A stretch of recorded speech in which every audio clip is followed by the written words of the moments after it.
क्या भाई साहब, आपका नाम और आपका? मेरा नाम रवि कोहली है सर। डॉक्टर साहब, मेरे पेरेंट्स हिंदू थे, पर मैं अपने को हिंदू नहीं मानता हूँ। मैं अपने को इंसानियत मानता हूँ, इंसान मानता हूँ।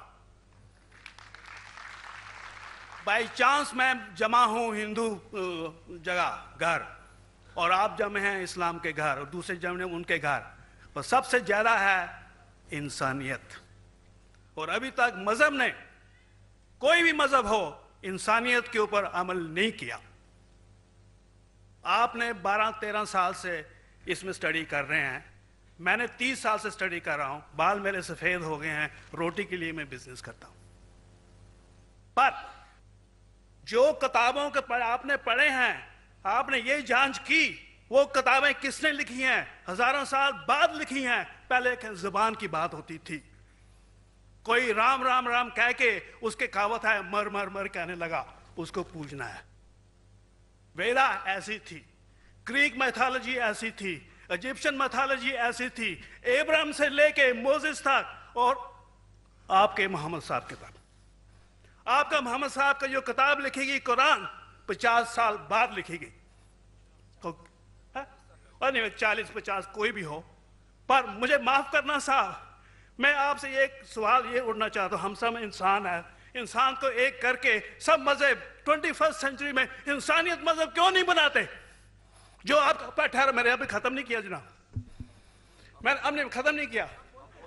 हाँ, मैं ये कह रहा हूँ साहब, आप अपना पर्सनल मजहब है रखिए, अपने घर में रखिए, बस स्टेट में और दूसरों के ऊपर ना लाइए, वार ना करिए, लड़ाई ना करिए। एक माफी चाहता हूँ, ऐसी हजारों चीजें मैं दूसरे मजहब में निकाल सकता हूं। मैं आपसे पूछना चाहता हूं, खलीफा 40 साल के अंदर मर गए, मर्डर हुए, असैसिनेट हुए, और अली साहब जो थे वो ग्रैंडसन हमारे पैगंबर के थे। ये चीजों के हवाला दूसरों में भी है, मैं हजारों दे सकता हूं, पर इसका सवाल मैं आपसे कहना चाहता हूं। भाई साहब ने अच्छा सवाल पूछा, लंबा था, तकरीर थी छोटी। भाई साहब ने कहा कि वो हिंदू धर्म में पैदा हुए लेकिन हिंदू नहीं है, इंसान है। क्यों ना हम एक मजहब इंसानियत बनाते हैं? उनका जो कहना है वो इंसान है। भाई साहब, हर शख्स, हर इंसान जो पैदा होता है वो इंसानी होता है, लेकिन सिर्फ इंसान होना काफी नहीं है। इंसान होना जरूरी है। हर मुसलमान पहले इंसान होना जरूरी है उसे। इस्लाम की सारे बातें, एक भी बातें मैंने कहा मैं तकरीर में, इंसानियत के खिलाफ नहीं है। एक भी बातें मैं चैलेंज करता हूं, आप एक भी बात इस्लाम की बुनियादी बात बताओ जो इंसानियत के खिलाफ है। मुसलमान होने के लिए अच्छा इंसान होना जरूरी है। अगर आप अच्छे इंसान नहीं हैं तो मुसलमान हो ही नहीं सकते। लेकिन सिर्फ अच्छा इंसान होना काफी नहीं है। मिसाल के तौर पे डॉक्टर बनने के लिए 10वीं पास करना जरूरी है, फिर 12वीं, फिर डॉक्टरी। तो मैं कहूंगा डॉक्टर बनने के लिए स्कूल पास करना जरूरी है, लेकिन स्कूल पास करना काफी नहीं है।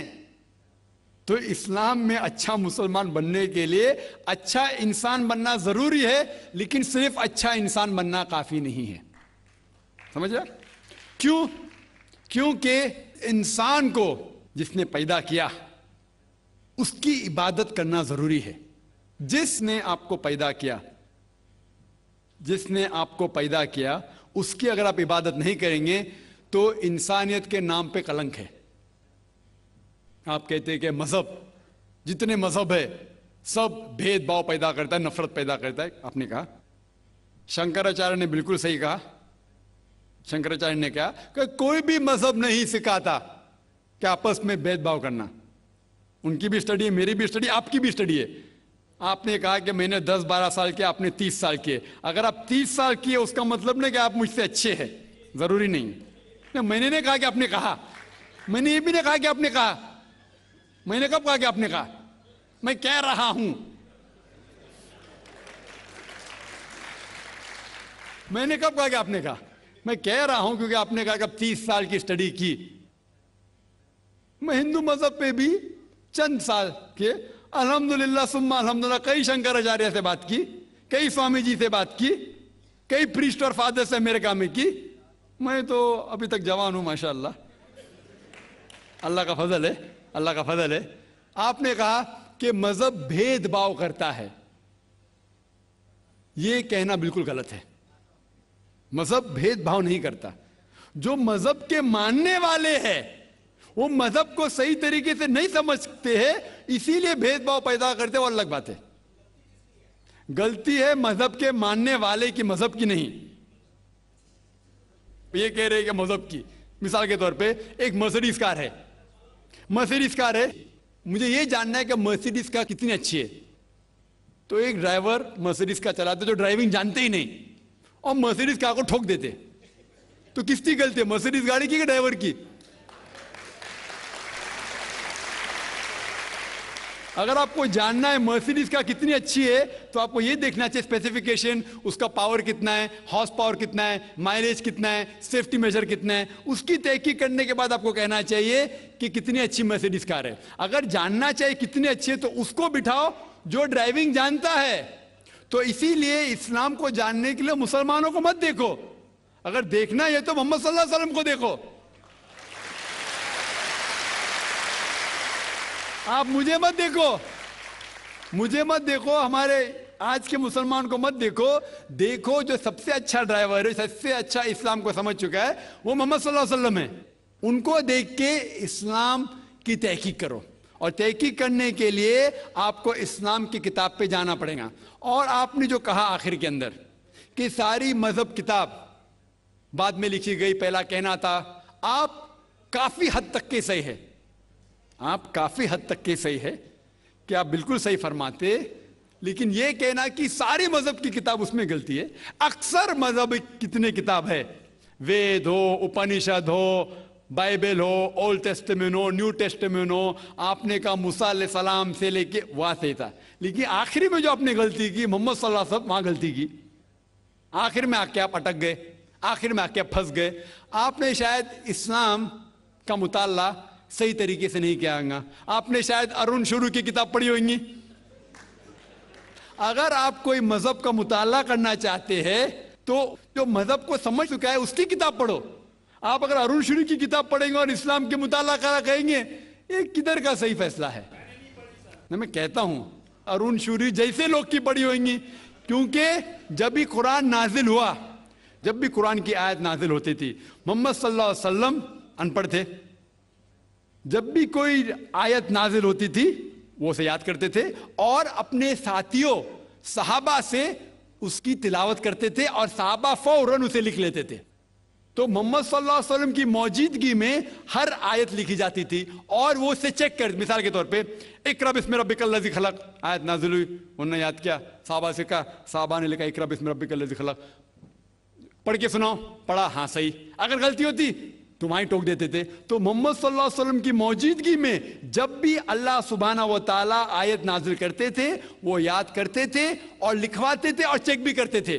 सारा कुरान मजीद मोहम्मद सल्लल्लाहु अलैहि वसल्लम की मौजूदगी में लिखा गया। आप जो कह रहे वो हजरत उस्मान का जिक्र कर रहे, वही तो अफसोस की बात है, आपने सही मुताला किया ही नहीं। हजरत उस्मान ने कई साल बाद, 40-50 साल बाद, जो आप कह रहे 40-50 यहां से आपको आया, उनने क्या कहा कि इस कुरान मजीद का जो नुस्खा है उसको और नुस्खे बनाए जाए और बाकी लोग में फैला दिया जाए, क्योंकि लोग को इख्तिलाफ था रवानगी के अंदर। तो उसको दूर करने के लिए हजरत उस्मान रज़ियल्लाहु अन्हु उनने कहा कि जो नुस्खा मोहम्मद सल्लल्लाहु अलैहि वसल्लम की मौजूदगी में था, उनने अपनी बीवी को दिया, हजरत हफ्सा को, और जो हजरत उमर की बेटी थी उनके पास महफूज था, उनने लिया, और सहाबा 5-6 सहाबा जो ज़ैद बिन थाबित रज़ियल्लाहु अन्हु उनकी सदारत में उसकी नकल की, और ये नकल हुए नुस्खे को दुनिया के अलग अलग जगह पे फैलाइए। और एक नुस्खा अब भी मौजूद है कोप्टा की म्यूजियम में, कोप्टा की म्यूजियम इस्तांबुल में। तो आप जो जिक्र कर रहे हैं वो उतारे हुए कुरान शरीफ का जिक्र कर रहे, जो हकीकत में कुरान शरीफ है वो मोहम्मद सल्लल्लाहु अलैहि वसल्लम की मौजूदगी में लिखा गया था। उनने खुद उसको चेक की क्या सही था, और जब भी आयत नाजिल होती थी अपनी सही जगह पे उसे लिखवा लेते थे मोहम्मद सल्लल्लाहु अलैहि वसल्लम। तो ये कहना बाकी मजहब की किताब में अक्सर अब सही है। मिसाल के तौर के ऊपर बाइबल 70 ईयर्स बाद लिखा गया है, वेद वो सैकड़ों साल बाद लिखा गया है। कितनी पुरानी वेद है, कभी वेद आया दुनिया में ये किसी को पता ही नहीं। वो आपके हिसाब से, स्वामी दयानंद सरस्वती के हिसाब से 1310 मिलियन ईयर्स ओल्ड, 1310। आप थोड़ी ठेकेदार है मजहब के, आप ठेकेदार है मजहब के क्या? नहीं ठेकेदार है ना।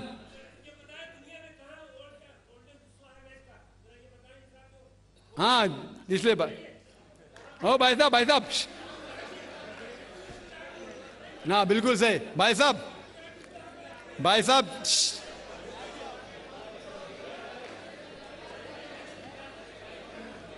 साहब, इसीलिए इख्तिलाफ जो है ये कम इल्मी के वजह से।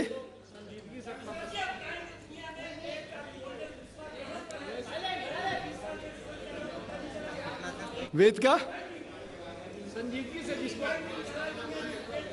वेद का क्या नहीं, सब लोग चुप हो जाए। भाई साहब ने कहा कि दुनिया का सबसे ओल्डेस्ट स्क्रिप्ट वेद है, वो कुछ हिस्टोरियंस कहते हैं। बट ओल्ड होना मतलब नहीं कि सही। जो कुछ ओल्ड है वो सबसे बेहतर होना जरूरी नहीं। मिसाल के तौर पे मेरे पास पुरानी गाड़ी है 50 साल पुरानी, उसका मतलब नहीं कि नई गाड़ी से अच्छी है। यह भी हो सकता है कि पुरानी गाड़ी नई गाड़ी से अच्छी हो सकती है। मेरे पास मर्सिडीज कार है 5 साल पुरानी, जो नई मारुति से अच्छी होंगी। तो ये कहना कि कोई किताब या कोई मजहब पुराना इसलिए बेहतर है, बिल्कुल गलत है। जो आदमी को अक्ल है वो कभी भी ऐसा नहीं कहेगा कि पुरानी चीज बेहतर, नई चीज बेहतर। वो चीज बेहतर है जो हक के ऊपर है। जो चीज हक के ऊपर है वो चीज बेहतर है। तो भाई साहब, आपकी जो तहकीक है मजहबी किताबों पे जरा कमजोर और गलत है। आपको फिर से और 30 साल लगाने पड़ेगा इंशाअल्लाह। इंशाअल्लाह। जी हाँ भाई साहब, पूछिए।